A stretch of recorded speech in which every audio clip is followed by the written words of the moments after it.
रामपाल जी महाराज के मंगल यहाँ आता किस उद्देश्य से? वो तत्व ज्ञान बताता है। ऋग्वेद मंडल नंबर 9 सूक्त नंबर 86 के मंत्र 26 और 27 में स्पष्ट किया है कि वो कबीर देव, कबीर साहब, कबीर परमात्मा ऊपर तीसरे मुक्ति धाम में रहता है, सतलोक में। और सतलोक के भी तीसरे फिर भी पृष्ठ में उस भाग में रहता है, एक बहुत बड़े गुम्बद में, बहुत बड़े आसन के ऊपर, सिर पर छत्र है और मुकुट पहने है, राजा के समान सिंहासन पर विराजमान है वो परमात्मा। और वहां उसका एक रोमकूप में करोड़ सूर्य मिला दे, करोड़ चंद्रमा, ऐसी शोभा है उस बालक की। लेकिन यहां जब आते हैं, अपने उस शोभा को हल्का करके, सरल करके उस स्वरूप को आते नहीं तो एज इट इज आ जावे तो हम उसको उनको देख नहीं सकते, चरम दृष्टि देख नहीं सकती। तो अपने रूप को सरल करके यहां आते हैं और उन श्रेष्ठ आत्माओं को मिलते हैं जो दृढ़ भक्त होते हैं। उनको किस उद्देश्य से मिलते हैं? उनको तत्व ज्ञान से परिचित कराते हैं। उपदेश करने के उद्देश्य से वो परमात्मा सतलोक से चलकर आते हैं, सहज शरीर आते हैं और अच्छी आत्माओं को मिलते हैं, फिर उनको अपने से परिचित कराते हैं, अपना ज्ञान देते। ऋग्वेद मंडल नंबर 9 सूक्त नंबर 86 के मंत्र 26 और 27 में, ऋग्वेद मंडल नंबर 9 सूक्त 82 के मंत्र 1 से 3 में, ऋग्वेद मंडल नंबर 9 सूक्त 94 के मंत्र 1 में, 94 के 1 में, ऋग्वेद मंडल नंबर 9 सूक्त 95 के मंत्र 2 में, ऋग्वेद मंडल नंबर 9 सूक्त 1 मंत्र 8 और 9 में, ऋग्वेद मंडल नंबर 9 सूक्त 20 मंत्र 1 में, ऋग्वेद मंडल नंबर 9 सूक्त 96 के मंत्र 16 से लेकर 20 तक। और भी अनेक स्थानों पर भरे पड़े हैं कबीर परमात्मा की महिमा से वेद। क्योंकि परमेश्वर ने धर्मदास साहिब जी से कहा था कि धर्मदास, ये वेद मेरा भेद है, मैं ना मिलूं वेदन के माही, और जौन वेद से मैं मिलूं ये वेद जानते नहीं। ये चारों वेद मेरी महिमा का गुणगान करते हैं, लेकिन इस वेदों में वर्णित विधि से मेरी प्राप्ति नहीं हो सकती।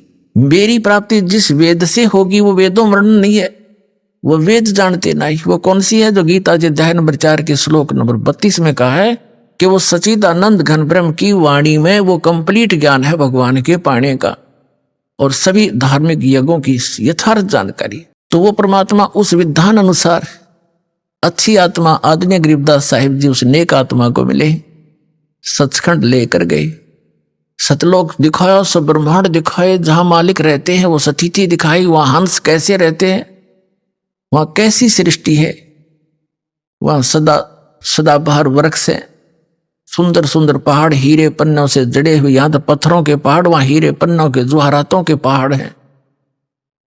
और किसी चीज का अभाव नहीं, वहां कोई पदार्थ खराब नहीं होता। जैसे गंगा जैसी दरिया, वहां पर अमृत सरोवर भरे पड़े हैं। गंगा जो जल है, गंगा दरिया, ये जल वहां से आया सतलोक से। एक एग्जाम्पल दिया दाता ने कि मेरे बच्चे पहचान सके सच्चाई को। यदि ये गंगा जल ना होता या तो ये उदाहरण नहीं दे सकते थे, कि बता नहीं सकते थे हम कि वहां पर ऐसे पदार्थ हैं जो कभी खराब नहीं होते। अरे यदि से खराब लोक में भी खराब ना होता गंगा का जल। और वो तो बहुत बेस्ट वातावरण है, बहुत सुंदर एटमॉस्फेयर है वहां का। तो दूध, दही और इनके भंडार भरे रहते हैं वहां पर। बहुत बड़े बड़े सरोवर हैं, वो कभी पदार्थ खराब नहीं होते, अमृत सरोवर हैं। और सदाबहार वृक्ष से बहुत बड़े बड़े आपके मकान खाली पड़े जहां से तुम आए थे, ये सत्कर मान लेना। ये किसी डूम बाट की बनाई स्टोरी नहीं है, खुद भगवान की बताई अमर कथा है। और जिन महापुरुषों ने सचखंड और सतलोक को देखा और आंखों देखा वर्णन उन महापुरुषों ने किया, और इब दास पर जाकर रखी मालिक। तो ये सत्कर मान लेना, जो दास शब्द बोलेगा सारी साची होंगे। अभी तक सब बकवास कर रखी इन संतों ने।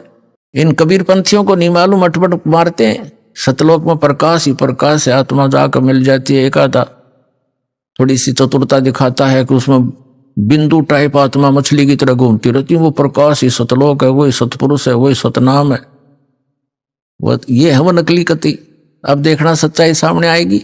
परमात्मा ने कहा था कि 33 अरब ज्ञान हम बोलिया, ज्ञान हम बाखा, और मूल ज्ञान हमने छुपा कर रखा। वो मूल ज्ञान ही दास को दिया है पुण्यात्माओं, अभी तक ही छुपा कर रखा था। और पूरे इतने मोटे मोटे कबीर सागर भी लिखा हुआ है, उसके अंदर भी भरा हुआ है, और उसे हटकर भी ज्ञानदास को दिया, जो महापुरुषों की वाणी में दास ने निकाला। तो जो प्रसंग हम कर रहे थे कि बहुनाम जन्मानाम अंते ज्ञानवान माम प्रबद्धे वासुदेवम सर्वमिति स महात्मा सुदुर्लभ है। इस प्रसंग को बताते हैं। जब परमात्मा वहां आए, गरीबदास जी को मिले, तो पालियों ने कहा था कि महाराज भोजन पालो। कबीर परमेश्वर एक साधु के रूप में थे, वो परम अक्षर ब्रह्म जिंदा महात्मा के रूप में। परमात्मा ने कहा था कि भाई मैं भोजन नहीं खाता, अपने गांव से छक के आया हूं मैं सतलोक से। तो उन्होंने हट किया था कि जी दूध तो पीना पड़ेगा, मत अतिथि को ऐसे जाने नहीं देंगे। तो परमेश्वर ने कहा था भाई मैं कुंवारी गाय का दूध पिया करूं। अगर अतिथि सत्कार करना चाहते हो तो कुंवारी गाय का दूध पिया करूं, मैं पिला दो। तो बड़े बड़े पाली थे 50-40 साल के, वो कहने लगे बाबा जी तेरी नींद को ना दूध पीने की बकवाद करते हो, आप तो मजाक करते हो हमारा। गरीबदास जी 10 वर्ष के बालक थे, उनकी एक प्रिय बछिया थी गाय कुंवारी, उसको पकड़ लाए और कहने लगे महाराज जी दूध कैसे देगी, बच्चा तो है नहीं, माँ तो बनी नहीं है। तब कबीर साहब ने कहा कि कोई पात्र है तुम्हारे पास जिसमें दूध निकालेंगे। गरीबदास जी लाए एक 5-6 किलो का वो मटका है, छोटा सा गड़ा बरोला, और कहा इसके नीचे रख दे भाई, साफ कर रखे है, अकांत जी साफ कर रखे, इसके सतन के नीचे कर। गरीबदास जी बालक थे, पकड़ कर बैठ गए नू, अब देखेंगे बाबा जी दूध कैसे निकालेगा। परमात्मा ने थपकी मारी बछिया के, लंबे लंबे सतन हो गए और धार चल पड़ी दूध की, और पात्र भर के बंद हो गया। अब वो कबीर साहब को दे दिया, अगले बाबा जी पी लो आप। महाराज जी आधा कबीर परमेश्वर जी ने पी लिया, कुछ पी लिया, फिर से छोड़ दिया, अगले बच्चों पी लो, ये अमृत है, यहाँ का नहीं है, ये सतलोक से आया मेरे गांव तक। इब और पाली थे, वो तो उठकर चले गए, कहने लगे तू पता नहीं किस जाति का है, और फिर तने क्या मेरा जादू जंत्र करके कुंवारी बछिया से दूध निकाल दिया, हम ना पीवा तेरे जादू जंत्र के दूध को। वो तो उठकर चले गए, वहां से स्थान छोड़ गए जहां वो बैठे थे, एक जंडी के नीचे, वो जंडी वृक्ष को ही छोड़कर चले गए, दूर जा बैठे। अब गरीबदास जी महाराज वो नेक आत्मा, वो श्रेष्ठ आत्मा जिसके लिए मालिक आए थे, वो बोला ला महाराज जी आपका ये जूठा दूध कद कद मिला, हमने गट गट पी गए, जितना पीना था बाकी रख दिया। अब फिर परमात्मा ने उनको समझाया बेटा तुम यहाँ के रहने वाले नहीं हो, पूरी सारी ऊपर की जानकारी दी। तब गरीबदास जी ने कहा महाराज ये ज्ञान तो अब आज तक किसी ने बताया नहीं हमारे को। वो स्थान कैसा, जैसे बच्चे की जिज्ञासा बन जाती है प्रबल। तो तब परमात्मा बोले चल मैं ले चलता हूं। शरीर वहीं रह गया, जो ओरिजिनल वस्तु को ऊपर ले गए आत्मा को। सारे ब्रह्मांडों से परिचित कराया, ब्रह्मा विष्णु महेश जी की स्थिति दिखाई, उनके लोक दिखाए, उनसे वार्ता करवाई। यहाँ के न्यायाधीश धर्मराज से मिले जाकर के, और धर्मराज करबद्ध होकर के कबीर परमात्मा उस जिंदा महात्मा के सामने खड़े हो गए। तो गरीबदास साहिब जी देख रहे हैं कि इस बाबा जी में तो बहुत बड़ी शक्ति, यहाँ के भगवान भी हाथ जोड़े, और यहाँ का यू बड़ा अफसर है यो भी हाथ जोड़ के खड़ा होगा, जो लेखा जोखा करता है। फिर सचखंड लेकर गए परमात्मा, ये काल को दिखाया कि देख बेटा यहाँ खाता है 1 लाख जीवों को भून गए, या तपस्या इसकी, और वो बैठा वो ब्रह्म सरपुरुष काल जो कहता है मैं कभी किसी के सामने नहीं आता, अपनी योग माया से छुपा रहता हूँ। गीता जी अध्याय नंबर 7 के श्लोक नंबर 24 और 25 में। तब उसके सिर पे पैर रख के उस काल के गरीबदास जी महाराज को ऊपर लेके गए, 11वें द्वार में प्रवेश किया। 11वां द्वार इस अक्षर पुरुष पर ब्रह्म के लोक में प्रवेश करता है, और उसके लोक को पार करके जब 12वां द्वार पार करते हैं तो सतलोक आ जाता है। 12वां द्वार पार करके सतलोक में गरीबदास साहिब जी को परमात्मा लेकर गए। वहां गरीबदास साहिब जी क्या देखते हैं कि वही महात्मा जो नीचे तक गया था उनके साथ, और उधर क्या देखते उनके साथ है, और ऊपर क्या देखते हैं कि एक बहुत बड़े गुम्बज में, बहुत बड़ा मंदिर नुमा गुम्बज है, सुंदर सफेद बहुत लंबा चौड़ा। उसके बीच में एक सिंहासन है, सुंदर सिंहासन, रत्न जड़े हैं सफेद सफेद उसके, और उस पर बहुत सुंदर वस्त्र बिछे हैं, वहां उसके ऊपर परमात्मा विराजमान है। शकल दोनों की एक जैसी है, जो नीचे से गई वो भी और वो बैठे वहां पर। जो सिंहासन पर बैठे थे राजा के समान, ऊपर छतर, सिर पे मुकुट, और उनके एक रोमकूप में करोड़ सूर्य मिला दे, करोड़ चंद्रमा, ऐसी रोशनी थी। अब नीचे से जो वही परमात्मा गए थे जिंदा महात्मा के रूप में गरीबदास साहिब जी को साथ लेकर के, वहां से उठाकर चंवर अपने ही उस दूसरे रूप पर डबल रोल में चंवर करने लगे। गरीबदास जी ने सोचा कि भगवान तो यूं होगा जो तख्त पर बैठे हाथ सिंहासन पर विराजमान है, और बाबा जी इसका कोई नौकर होगा। और भाई बाबा महात्मा भगवी तो बहुत सुंदर स्थान, यहाँ तो ये शायद कभी देखा ही नहीं हमने। यहाँ तो सारे हरे भरे सुंदर सुंदर वृक्ष हैं, बड़े सदाबहार फल लगे हुए हैं, और भगवान बहुत सुंदर हैं। इसके शरीर में कितना प्रकाश निकल रहा है, नर आकार है, मनुष्य सदृश से। तो फिर क्या होता है कि जो सिंहासन पर विराजमान थे वो परमात्मा, अनंत कोट ब्रह्मांड के स्वामी के सिंहासन पर परमात्मा यानी खुद ओवरऑल कंट्रोलर के रूप में, वासुदेव रूप में विराजमान थे। वो खड़े हुए और नीचे से जो जिस रूप में जिंदा महात्मा के रूप में परमात्मा थे, वो उस सिंहासन पर विराजमान हो गए, सबके कंट्रोलर के सिंहासन पर। और वो तेजों में शरीर वाला भगवान खड़ा होकर के चंवर करने लगा। उस सिंहासन पर विराजमान जिंदा महात्मा के ऊपर, जो नीचे से गए थे, वो तो ऊपर से भी गए थे, नीचे नीचे से ऊपर आए थे। तो गरीबदास जी सोच ही रहे थे कि ये क्या भाई, इस बाबा जी पर भगवान नौकर की तरह सेवा कर रहा है। इतने में क्या देखा कि वो तेजों में शरीर और जिंदा महात्मा यानी कबीर परमात्मा के शरीर में समा गए। ओनली अकेले कबीर परमात्मा, वो जिंदा महात्मा वाला रूप ही अनंत कोट ब्रह्मांड के स्वामी के सिंहासन पर विराजमान थे, यानी वही मालिक हैं। वो डबल रोल कर रहे थे। गरीबदास जी चरणों में गिर गए, हे भगवान आप तो भगवान हो, अरे मुझे बका रहे थे आप बाबा जी नहीं हो, आप परमात्मा हो। इतने में क्या हुआ कि पूरे शरीर का उतना ही नूर हो गया जितना पहले था। जब गरीबदास जी देख रहे हैं चकित हो गए, हे भगवान आप तो बहुत प्रबल शक्ति युक्त हो, मुझे यही रख लो मेरे दाता, वहां ना भेजो गंदे लोक में, वहां तो जन्म और मृत्यु हाहाकार मचा हुआ है दाता, इतना सुंदर लोक यहाँ का। तब परमात्मा ने कहा बेटा तुम वापस जाओ, जब तुम यहाँ थे भक्ति से युक्त थे, आप भक्ति युक्त थे, वहां जाकर आपने अपनी भक्ति नष्ट कर दी, वो सारा खजाना खत्म कर दिया जो यहां से लेकर गए थे। तुम गलती से गए थे, यहाँ पर सारी कहानी सृष्टि रचना सुनाई परमात्मा। अब उधर से क्या होता है कि कुछ देर के बाद 2-3 घंटों के बाद उन दूसरे पालियों ने देखा कि भाई वो गरीबदास बालक कहाँ है,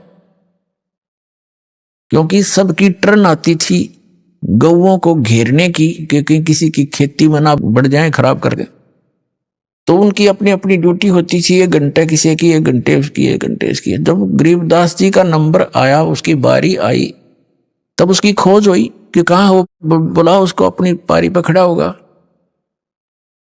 उसको जाकर देखा कि वो तो बैठा है जैसे महात्मा बैठा है, आसन पद्म लगा के। पहले आवाज लगाई, नहीं बोला, फिर पकड़ के हिलाया तो गिर गया। तो उन्होंने देखा है तो मर गया, हाथ पैर फूल गए उनके। इकलौता पुत्र थे गरीबदास जी अपने माता पिता के, और 12 वर्ष विवाह के बाद हुए थे, बड़ी मुश्किल तय।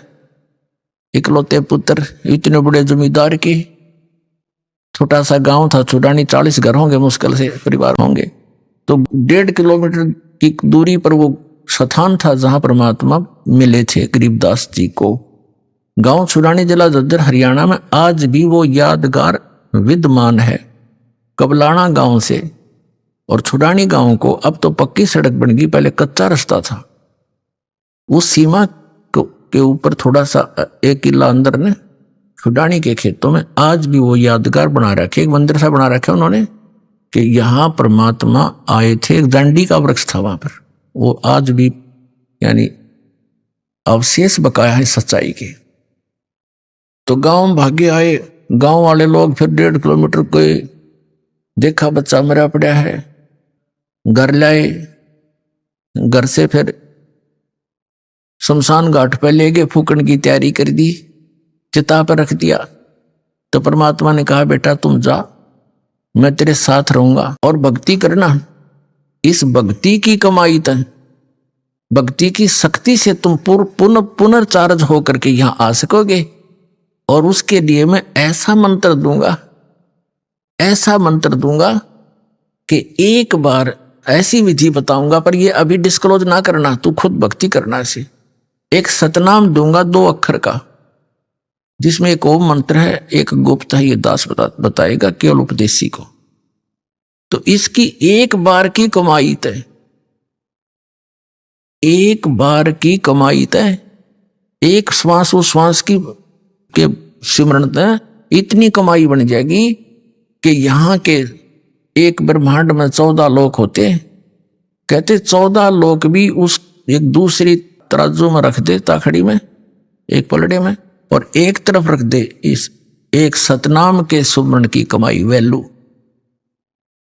और 3 लोक, ये पृथ्वी लोक और तेरा पाताल और स्वर्ग लोक धर दे पास्यंग, यानी जिसकी कोई खाता ही नहीं किसी, वो तो सौदे में को नहीं, उस साइड में रख दी जाती है पास्यंग। और तो ना तुले तुलाया राम रंग हरी हो। अब गरीबदास जी कहने लगे भगवान जो आपकी आज्ञा, और कहा तुम जाकर समझा जनता को, मेरा गवाह बन बेटा, तेरे भाई बहन वहां कितने कष्ट उठा रहे, सारा जीवन खो देते हैं एक माया के पीछे, एक पेट के लिए, जीविका पूरी नहीं होती उनकी। और यदि वो मेरी भक्ति करे तो उनको जीविका भी सुथरी दूं, उनको सुख भी दूं, उनकी आयु भी बढ़ाऊं, काल को निकट नहीं आने दो बेटा, तुम सियासत कर मान लेना। तो गरीबदास जी तो आंखों देख चुके थे, धर्मराज जैसे खड़े होकर हाथ जोड़े जिस परम पिता के आगे, 3 औरों की औकात, उसके सामने क्या बुनियाद। वो पक्के आंखों देखी परमात्मा की महिमा ग्रहण करके और वापस भेज दी वो आत्मा गरीबदास साहिब जी की। जब चिता में अग्नि लगाने की तैयारी थी, इतने में तो बंधन बांध रखे थे अपने आप टूट गए और हलचल हुई शरीर में, एकदम बैठ गए वो 10 वर्ष के बालक। और जिस लोक से आए थे वो यहां था ही नहीं, एकदम वो चौर भौर से हो रहे थे कि मैं कहाँ आ गया।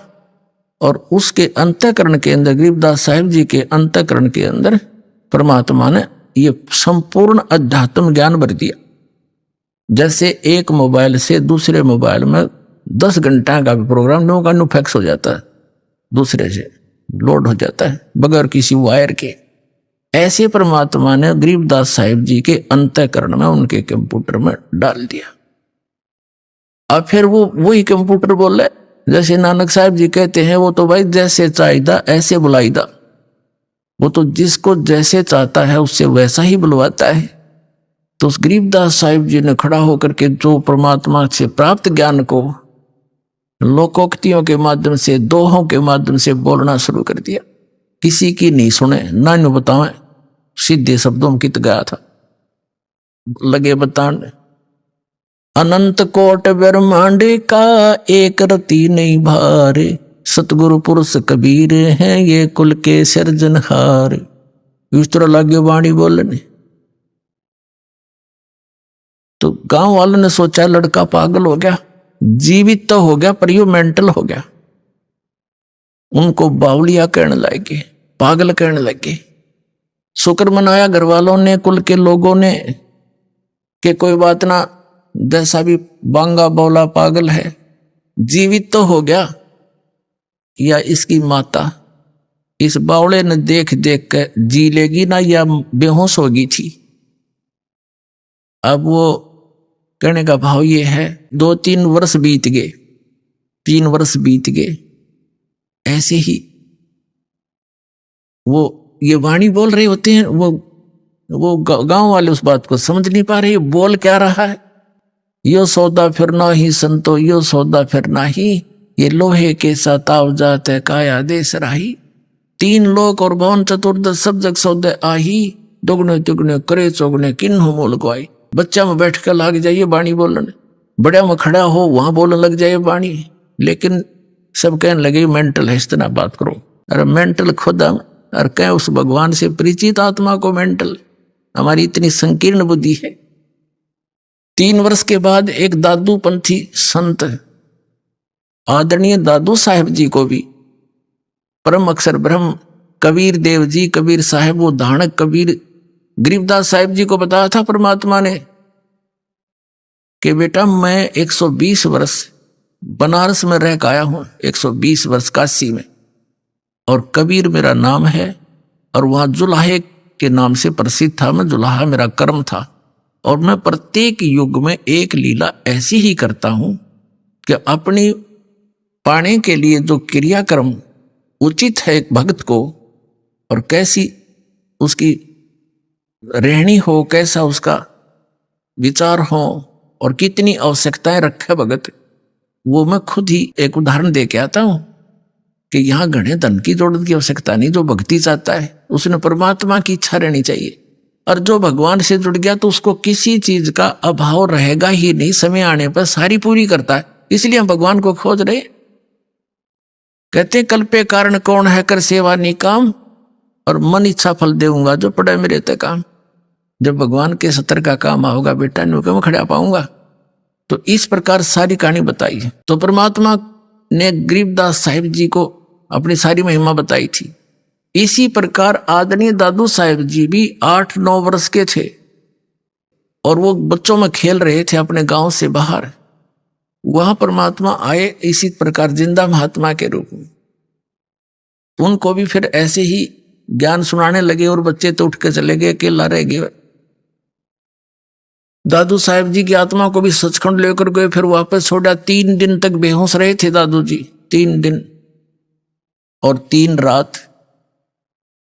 फिर छोड़ा वापस। तो दादू साहिब जी ने भी आंखों देखा हाल उस कबीर परमात्मा का, कलम तोड़ महिमा गाई। आगे चल के दादू जी का फिर परंपरा चल पड़ती है, जैसे गरीबदास जी की परंपरा चली हुई है। तो उसमें संत परंपरा भी होती है, महंत परंपरा भी होती है, जिसको नाद और बिंद बोलते हैं। तो नाद परंपरा से गोपाल दास नाम के एक साधु थे दादू जी की परंपरा से, और वो वैश्य थे, जाति के बणिए थे। 60-65 साल की उम्र हो गई थी, घर त्याग चुके थे। अपना अंतिम समय परमात्मा के चरणों में बिताने के लिए वो दादू पंथ के ही से दीक्षित होकर फिर भ्रमण करते रहते थे, अपना ज्ञान का प्रचार करते रहते थे। और छुड़ानी के अंदर एक व्यक्ति उनका शिष्य था। वो गोपाल दास जी उस छुड़ाने वाले शिष्य के आगे वहां पर रुक गए, रुका करते 1-2-4 दिन। तो उस छुड़ाने वाले भक्त ने कहा कि महाराज जी, हमारे एक बहुत बड़े जमींदार का लड़का और ऐसे ऐसे पागल हो गया, सारी कथा सुनाई और बताया महाराज जी कहते हैं संत की विद्या को संत ही कैंसिल कर सकता है। तो उस बच्चे को जादू जंत्र का दूध पिला दिया, मंत्र का, वो पागल हो गया, मर गया था। तो पता नहीं कैसे सांस वापस आ गए। आपकी रजा हो, कृपा कर दो उसको, वो ठीक हो जा, पागल हो गया। तो उस दादू पंथी संत गोपाल दास ने कहा कि बुलाओ। वो थोड़े बहुत भूत बात झाड़न के झाड़े जाने था। वो व्यक्ति गया वहां गरीबदास साहिब जी के घर पे। अब गरीबदास साहिब जी अपने नाना के वहां रहा करते थे, छुड़ानी में उनके नानका थे, क्योंकि उनके पिताजी वहां घर जमाई रहा करते थे। गरीबदास साहिब जी का कोई मामा नहीं था, यानी उसकी माँ का कोई भाई नहीं था, जिस कारण से सारी संपत्ति के वारिस उनके पिताजी, पिताजी के बाद वही थे अकेले। तो उनके नाना जी जीवित थे, बहुत बड़े जागीरदार थे। वहां जाकर के उसने कहा, उस भक्त ने, व्यक्ति ने कहा, चौधरी साहब हमारे घर एक संत आ रहा है और वो न्यू कहा इस लड़की के लड़के ने वो ठीक कर देगा, संत की विद्या संत करा करें ठीक। इस यह बात उनका भी समझ में आ गई। उसका नाम शिवलाल था, गरीबदास जी के नाना जी का। 5-7 बड़े बड़े मौजूद से व्यक्ति इकट्ठे होकर गरीबदास साहिब जी को साथ लेकर बालक को, 13 वर्ष की आयु के थे गरीबदास जी उस समय। और गोपाल दास संत के पास ले गए और कहा महाराज दया करो, यू बालक ठीक हो जा, ये तो पागल हो गया, पता नहीं क्या क्या बोल रहा है, सारा दिन रुकता ही नहीं। हम पूछे हैं बात, यू बोल रहा है पता नहीं के गीत से गाता रहता है। अब वो तो परमात्मा से परिचित हंस आत्मा थी गरीबदास साहिब जी, भूत भविष्य की सारी जानते थे और वर्तमान की। अब उस दादूपंथी संत ने पूछा गोपाल दास ने कि बेटा कौन था जिसने तेरा जीवन बर्बाद कर दिया, क्या नाम था उसका? यानी जैसे एक बात पूछने के लिए उद्देश्य से प्रश्न किया। तो आदरणीय गरीबदास साहिब जी ने कहा कि महाराज जी वो कौन थे और उन्होंने मेरा जीवन बर्बाद नहीं किया, मुझे तो आबाद कर दिया। क्या बताया कि अजब नगर में ले गए हमको सतगुरु आने, जल के बिंब अगाध गति हम सूते चादर ताने। अलल पंख अनुराग है सुन मंडल रे थीरे, दास गरीब उधार दिया मोए सतगुरु मिले कबीर। हम सुल्तानी नानक तारे दादू को उपदेश दिया, जात जुलाहा भेद न पाया वो काशी माहे कबीर हुआ। अनंत कोट ब्रह्मांड का एक रति नहीं भारे, ये सतगुरु पुरुष कबीर हैं कुल के सिरजनहारे। वासुदेव ये कबीर साहब है। अब दादू पंथी महात्मा का तो सर घूम गया। गांव वाले थे ना मेंटल बतावे, अरे यू तो भाई परम धनी से मिला हुआ हंस है, ये तो आंखों देखा वर्णन करा उस परम पिता के भगवान के दर्शन किए हुए इस महात्मा ने। ऐसे संत के तो चरण छूने चाहिए। वो 13 वर्ष के बालक की तरफ और 65-60 साल का वो वृद्ध महात्मा और हाथ जोड़ करने बोला महाराज ये चरणों में झुक के कि यह वाणी लिखवा दो, आप तो यह अमर वाणी लिखवा दो, कलयुग में जीवों के उद्धार के काम आवेगी दाता। तो गरीबदास जी बालक चल पड़े आगे ने। जब वो इस तरह गतिविधि करने लगा वो चल पड़े जैसे बालक लीला करते हैं, चल पड़े, भाग लिए। अब गांव वालों ने सोचा कि बाबा जी भी मेंटल हो गया, इसका ही फटकार लाएगी, इसकी कसूती बला है इसके अंदर। तो जैसी हमारी जीव संज्ञा की सोच होती है, तब वो कहने लगा अरे गांव वालों, कौन गोपाल दास महात्मा दादू पंथी कहने लगा अरे गांव वालों मेंटल ये नहीं, मेंटल तो तुम हो। अब साधु संत तो कुछ भी कह दिया करे, सारी मान्या करते, सब चुप हो गए। क्या बात महाराज के यो तो भाई भगवान से मिलका रहे हैं। जो क्या करें तू क्या नारा राम तो मिलका रहा है, यो तो राम तो मिलका रहा थारा बच्चा, और भाई तुम हमारा बीच में बोलियो मत ना, तुम अपना काम करो। उन्होंने सोची भाई इनकी बिरनिया के अटपट कर रही महात्मा क्या बात कर रहा है। वो फिर धीरे धीरे उस बच्चे के पास गया, वो निकट जा, वो भाग ले जैसे बालक गतिविधि करते हैं, कभी इधर फुर कभी इधर फुर। तो थोड़ी सी जब दया हुई उस परम पिता की, अब तीसरे दिन जाकर गरीबदास जी ने मुंह खोला। अभी